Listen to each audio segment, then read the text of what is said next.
the late 19th century. The holiday formally marks the date of the country's admittance in 1964 into the Commonwealth as a republic. Now, December 12th is also the date when Kenya obtained its independence from the Great Britain in 1963. 59 years down the line, has Kenya fully gained its full independence amidst the speculations of state capture from fellow Africans? That forms our basis tonight of our discussion, and joining me is Kennedy Sankara, who is a seasoned political analyst. Welcome aboard. Thank you, Orina. Make your statement. First, I'm happy for being here today. It's been quite some time, but we are here and courtesy of the National Youth Senate or the Youth Senate Kenya. I am the Youth Senator Kisumu County. I'm also a mentor. I've mentored young people like myself of my age in various capacities. If you go to Laikipia, you find Mushiri, who is the student leader there. That's my political student. Alvin of Kiongozi Kenya, those are my political students, and they are mentoring also young people. So straight to our today's topic, the state capture, and it's a coincidence that we're actually celebrating Jamhuri Day. But again, as young people, most of us are not equipped with information. By the way, when I sit here, I do a lot of research on what transpires within my country. I watch several documentaries from Al Jazeera to Jichopevu, even to case files. A lot of things that happen now that the dark has come since 6 p.m. To me, I would say, based on the information at my disposal, that in as much as we are independent, we are not yet freely independent as a country. A lot of institutions have been captured, and by that, let me define state capture. State capture is the repurposing of legal processes and institutions to continue reproducing results that favor a clique of individuals, powerful, rich operatives at the expense of the ordinary mwananchi. In 1963, or since Kenya was colonized from 1920 to when we sought our self-independence, a lot of people who sacrificed passionately and patriotically for the cause of independence, majority never enjoyed the fruits of freedom. People were maimed, people were tortured, people were killed, women were raped to conceal or in the process of concealing information against the Mau Mau fighters when the white colonialists or soldiers demanded to know where their hideouts were. These are people who never lived to enjoy the fruits of freedom because of state operatives. And by the way, Kenya is where it is today because of a simple mistake that happened during independence. When the white men left, they left a country in the hands of black people to take over. The people who the government, the first government worked with, were the colonial home guards and the chiefs. These are people who knew nothing about human rights protection and justice. All they were brought up seeing is torture, oppression, murder of black people. Look at the mass murder in Hola that sparked even the British Parliament, that led to the resignation of one of the colonialist soldiers who were in Kenya. So a lot of these things, look at our prisons today. These are never correctional facilities. They are an inheritance of concentration camps, and what is done there is basic human rights infringement. And I'm just saying all this to paint a picture of the independence we are celebrating today.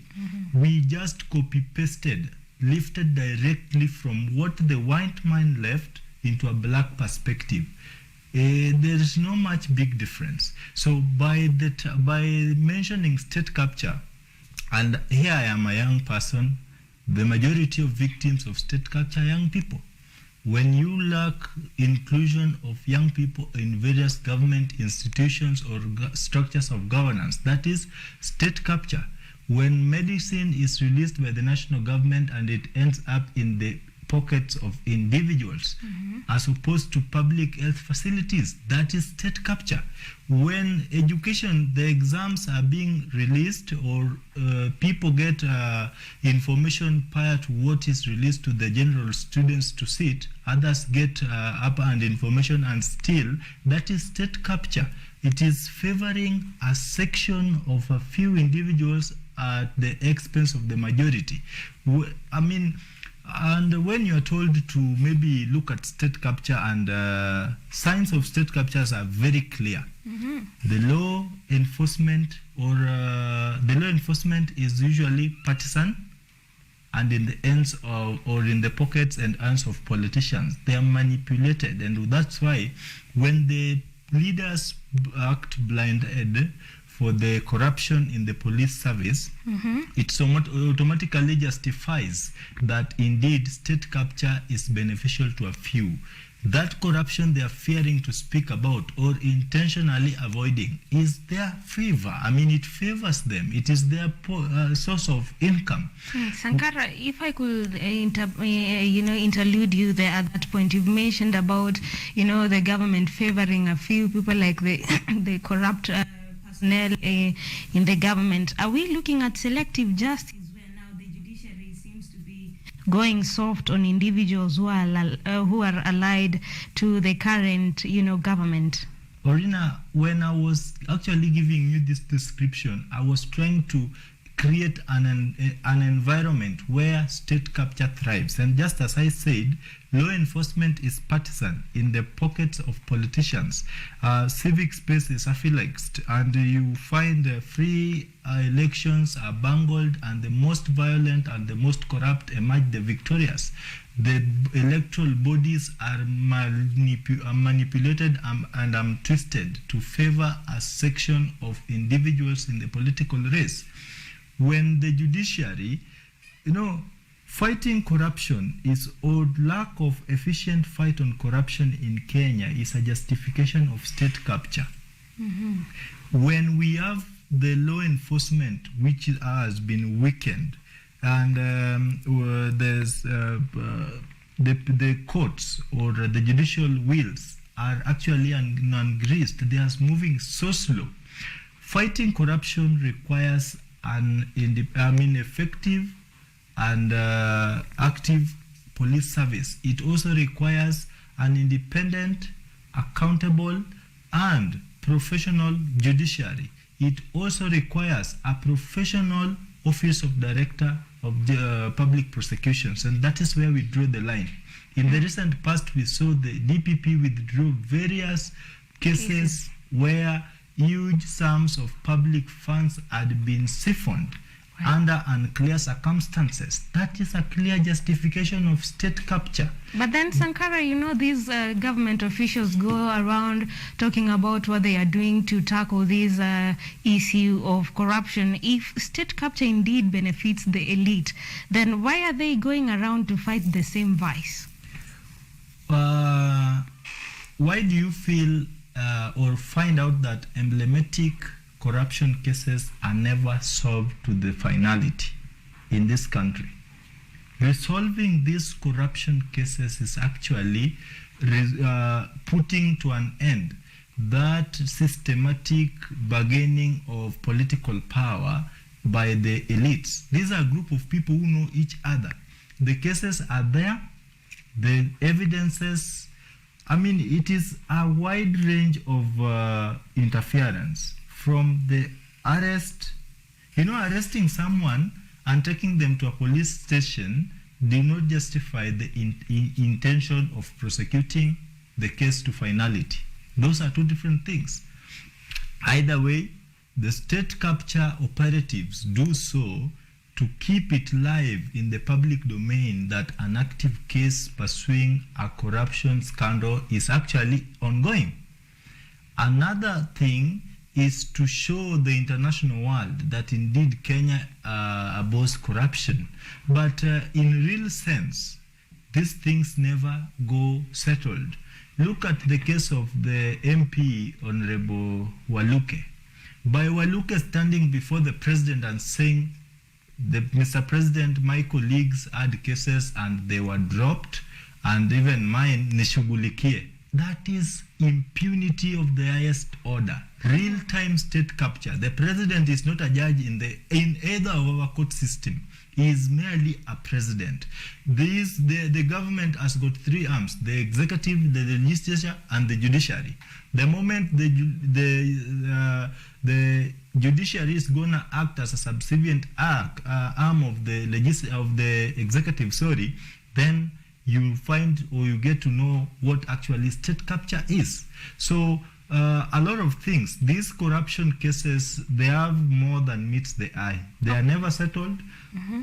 And if I go back to history, when former President Mwai Kibaki got to office in 2002, the economic journalist and advisor to the president, Mr. Gidonjo, he had a serious issue to do with Anglo leasing and the Eurobond scandal. Mm-hmm. He found it tough to an extent. He had to go to exile because he was touching on a very powerful clique of individuals, people who had the state of machinery at their disposal. We have seen people who have been shot in the roads with clear CCTV footages, and no one has been arrested and prosecuted. High-profile murders. That is a clear justification that state capture is not a theory, but an existent. But then the president today, during his speech, was speaking about, relieving a lot of these security forces from infiltrating the government offices, claiming that somehow the previous government had people maybe assassinated for that purpose. Do you think we are actually having these, our nation liberated of state capture? State capture is here to stay, because let me tell you, enablers of state capture, even in the successive regimes, there are people working in the current regime that they were former employees of the previous regimes. They were at the helm of power and positions of influence to effectively implement the constitutional expectations of their offices. What we saw was actually the opposite. So a majority of them, it has been transitional, and that's why when I say most of these cases cannot be resolved, because putting or resolving them is to undo the implicit transactional political bargaining power. And most of the state capture objective is not actually to loot. Mm-hmm. Looting is part of state capture, the repurposing of legal processes and institutions to favor a few, but it goes beyond looting. It is not a merely looting vehicle. It is repurposed to, ground more political power and influence for long-term sustainability. When you find the judiciary being enticed by the executive and parliament being enticed by the executive through FT and non-existent allowances, then you must be ready to listen to the bells of state capture. Those are signs and symptoms of state capture, a disease that is very difficult to treat. But as I say, as I usually tell the young people who are the victims of state capture, never be carried away by stereotypic politicians and forget about what it calls to be a patriotic citizen. Do you think that's even possible in the first place? Because we see during the campaigns a clear image of what, the young people actually go for. Well, it is possible. By the way, Orena, let me tell you, as I'm seated here, I was actively involved in this presidential election. I was a youth leader at the ANC party. Even the president knows me in person. I worked with the Prime CS as his youth leader, but that did not put me or sustain me to stay with them to the last minute. My consciousness dictated that I had to leave the camp, and I'm just trying to respond to you that it is very possible. Not everyone is actually aligned towards that side. Young people, there are still young people out here who are guarded by, who have got integrity, guarded by character. Actually, the fight for freedom is always left for the people with integrity and guarded character. This Jamhuri Day we are celebrating today, it was not as a product. It was not a product of a mere biscuit transfer from one room or one plate to the other. People went through serious challenges to get us to where we are today. There is nothing that comes on a silvery platter. You have to put yourself out there, and it is the responsibility of the youths to put to account this current regime while engaging the same regime in a reasonable perspective. It's not a matter of putting to account. I mean, putting to account is not even opposing the government. It is trying to ensure that the right thing is done by the right person, but you can still meaningfully engage the government. I, as the Sankara, I will work with the Office of the Prime Cabinet Secretary on youth-related matters. That will not stop me from coming here and calling out the ills of the current regime bold and plainly the way they are. Speaking of ill, Sankara, if I could just interrupt you for a moment. We didn't see the president today talk about the dismissal of the graft cases amounting to over 160 billion shillings from over the years, but instead he spoke about digitizing government services. Do you think this is going to come in handy in tackling the issue of, money ending up in people's pockets? Well, actually today's event was very interesting to me. First, when I heard that every person who was to go to Nyayo was to live as a student of Arizona University. Hustlers today graduated. They graduated with degrees in promises and lies from in promises and hopes from the Department of Lies and Faculty of DSET. Where on earth? Digitization is a process. We've had Ajira Digital and etc. I am someone who has been actively involved in youth matters. These things are not dreams, they are structured. And it's not really going to work. To pronounce and to do, those are two different things. We have policy formulation and policy implementation. That is where a thick line is usually drawn in Kenya's perspective. Even the tree planting issue. We have no problem with planting 1.5 billion trees, but why are we planting them? Because of deforestation. You cannot address a challenge without addressing the actual cause of the challenge.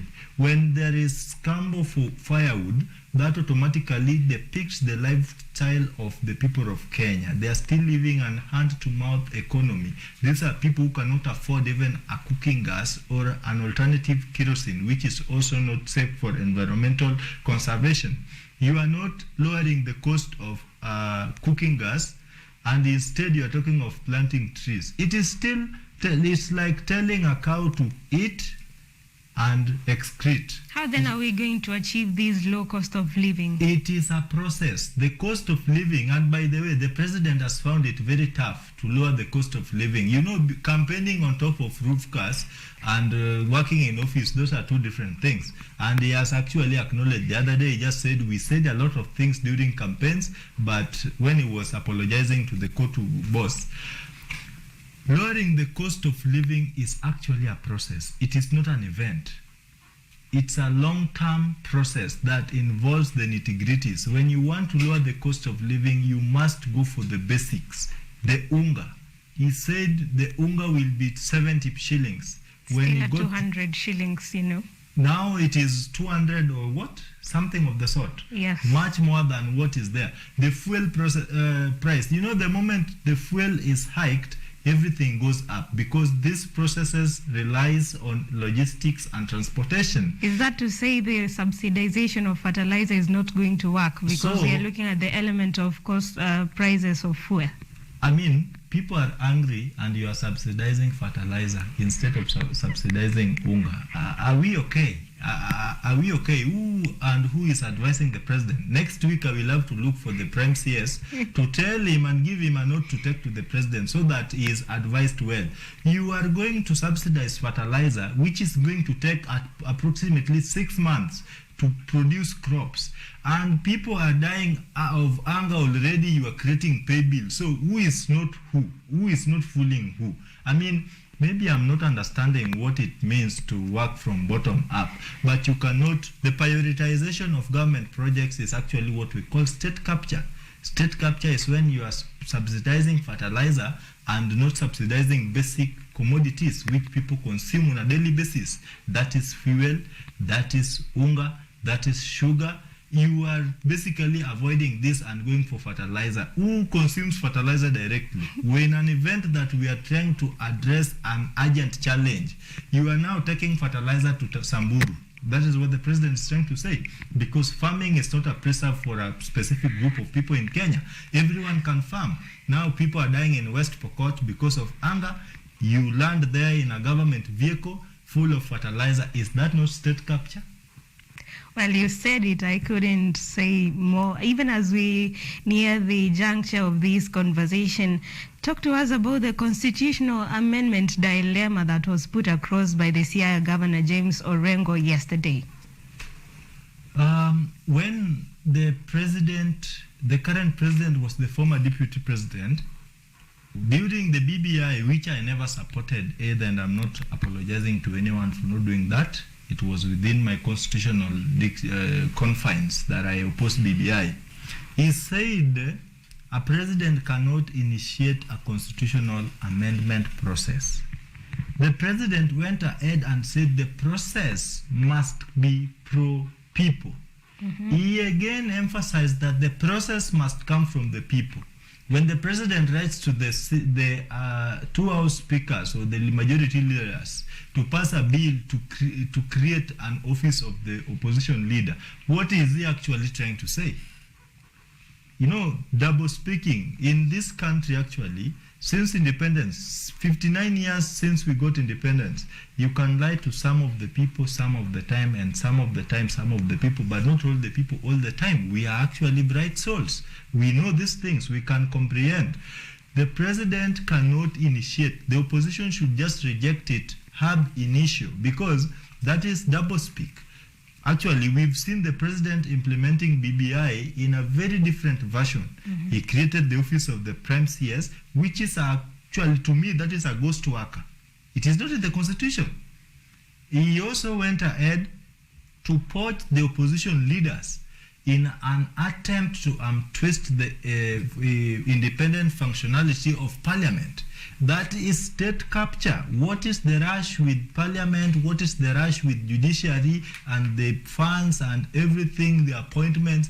In whose interest are all this being done? Is it in my interest as an ordinary citizen, or in the interest of the people we refer to as state capture enablers? As we wrap up, are we truly independent? Because this is a very vast topic we cannot really finish in one day. Perhaps I should call you in tomorrow so that we can delve into it deeply. We are not yet independent. When when injustices can be institutionalized and illegal and legal processes be twisted to favor a specific group of people, we are not yet independent. During the colonial era, people suffered police brutality, people suffered mass murder. We still get people being shot along the highways while driving because of unknown reasons and unknown motives. We are not yet independent. If people can still die in the hospitals while public money is siphoned in the name of procurement of drugs, which ends in individual private pharmacies, that is state capture. State capture and independence cannot fit in the same statement. It is a very great mistake. That is a grammatical mistake that we'll never comprehend in the sense or in the mind of a reasonable Kenyan. Well, you've heard it. We cannot speak of Jamhuri and independence while today Parliament cannot enact laws independently without the Speaker or any other majority leader receiving calls from State House. That is not independence. Well, thank you very much, Kennedy Sankara. You've heard it from the man himself. We are not independent. What are your thoughts? We take a break. We'll be back in a few.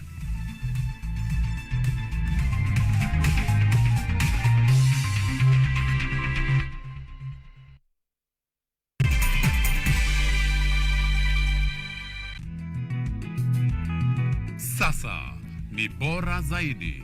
Mwanzo mpya, mambo mapya.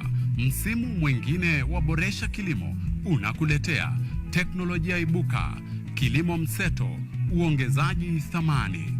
Teknolojia dijitali ya mauzo inawezesha ufikiaji wa masoko. Sokomoko yako, mahangaiko yako ya kufikia masoko yamefika kikomo, manake tunao Mkulima Yangu. What Mkulima Yangu does is it connects farmers with the market.